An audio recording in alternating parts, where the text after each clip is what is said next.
বিচারটা কেন দরকার, এই ফ্যাসিস্ট যাতে আগামীতে না আসে, যাতে বিএনপি যাতে ফ্যাসিস্ট না হয়, এই জন্য বিচারটা লাগবে। এবং বিচারে যে আজকে দেখেন অলরেডি শেখ হাসিনা বলতেছেন যে আমার আরমান এবং ওই আমাদের ব্রিগেডে আর্মি ওনার গুম ছিলেন না।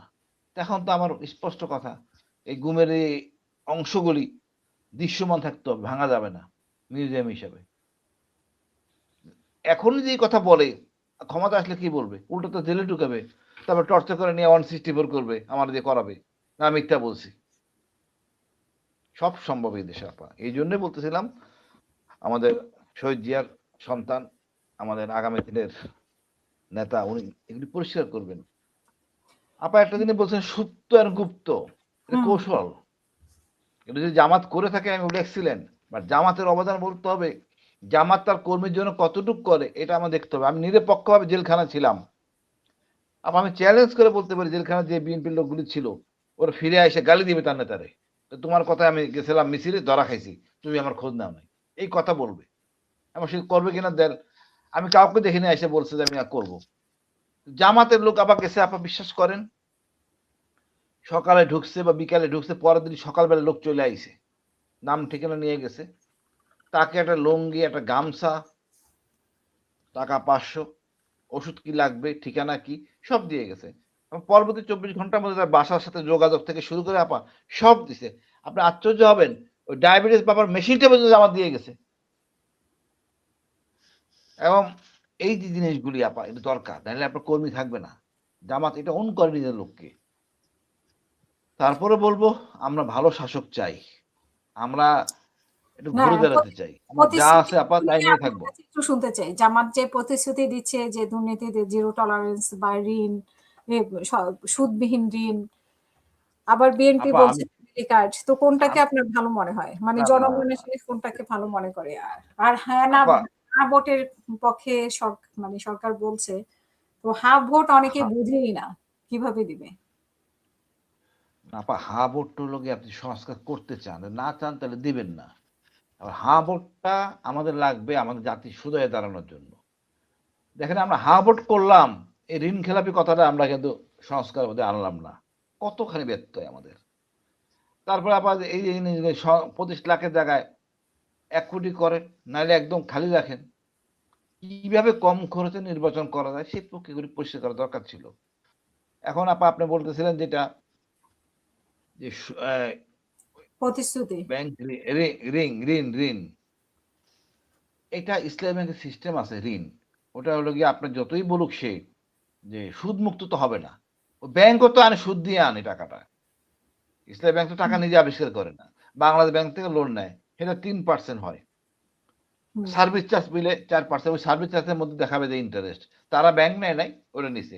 তারা তো এই টাকাটা আবার ইনভেস্ট করে আপা, ইনভেস্ট করে ওইখানে লাভ ধরে তারা এটা ম্যানেজ করে, আমি যেটুকু আমি জানি। তারপরও ওটা হয়তো অন্যভাবে ম্যানেজ করে, বাট তারপরও এখানে কিন্তু ওই জিনিসটা কম হবে। এরা একটু আমি মনে করি আপা, আমার নিজের লজ্জা লাগতো মাঝে মাঝে ভালো কাপড় পরে যাইতাম ভালো অনুষ্ঠানে, যে দেখি যে বড় নেতা একজন জামাতের এই 400 টাকা জুতা পরছে, 500 টাকা পাঞ্জাবি পরছে। তো আমি জামাতের জন্য আমি ড্রেস ভিন্ন রাখি, টকশোর জন্য বক্তৃতা দিলে আমার ড্রেস ভিন্ন রাখি, এটা লজ্জা লাগে। আমি আসলে এটা সত্য, তারা অপচয় করে না, এই জিনিসটা আপনি বলতে পারবেন না যে জামাত অপচয় করে। আমি ওই আমার কাছে মনে হয়েছে যদি এইভাবে চলতে পারে, চালাইতে পারে, সবাইকে একসাথে নিয়ে আগানো সম্ভব। আমাদের সম্পদ অনেক আছে আপা, কিন্তু সম্পদের সুষ্ঠু বন্টন আমরা করতে পারতেছি না। এখন আপনি যে কার্ডের কথা বলেন, এই কার্ডটার কথা তো আগে বলা উচিত হয় নাই, এটা তো নির্বাচনে ব্যবহার করতেছেন, যে জিনিসটা এটা ঠিক হয় নাই, এটাও ভুল করছে। আপনি নির্বাচনে আসবেন কিনা জানেন না, এখন আমি কার্ড বিতরণ করে দিলাম, এটা কেমন হইলো কাজটা বলেন আপা? আপনি যে এত কার্ড দিচ্ছে মানুষকে, নির্বাচনে তো আপনি ক্ষমতায় আসেন নাই, এটা কেমনে করলেন? না, কার কি তারপরে দিচ্ছে? বলবো দিচ্ছে নাকি না দিবে নির্বাচনে জয়ী হলে? না দিচ্ছে, অনেক জায়গায় দিচ্ছে, বলতেছে দেখাচ্ছে টিভিতে কার্ড বিতরণ হচ্ছে। আমার কথা যাই থাকুক, এটা নির্বাচনী এজেন্ডা থাকবে, কোনো অসুবিধা নাই, ভালো উদ্যোগ, সবাই যাতে খেতে পারে এটা আমরা চাই, কোনো খারাপ উদ্যোগ না, সবাই যে যেভাবে করে করবে। হুম, বাট তারা যেন হাসিনার মতো কথা দিয়া কথা রাখে না, 10 টাকার চাল। এই বক্তব্য আমরা শুনতে চাই না। বাস্তব সম্বন্ধে বক্তব্য হওয়া উচিত। যেমন আপনার সবার জন্য চিকিৎসা, এটা মাস্ট। আপনার এই জিনিসটা করতেই হবে। সবার জন্য শিক্ষা, একটা ভালো শিক্ষা, একটা শিক্ষানীতি, যাতে আমাদের বিদেশে যাইতে না হয়। আমার সন্তানকে আমি দেশেই রাখবো। এই ২ টা জিনিস তো এডজাস্ট করতে হবে। সবার একটা বাসস্থান, ভালো বাসস্থান। আপনি খাস জমিতে বাসস্থান করবেন আপা, সে কাজ করে এক জায়গায়, খাস জমিতে তার বাড়ি। এই বাড়ি দিয়ে তো কোনো কাজে আসবে না।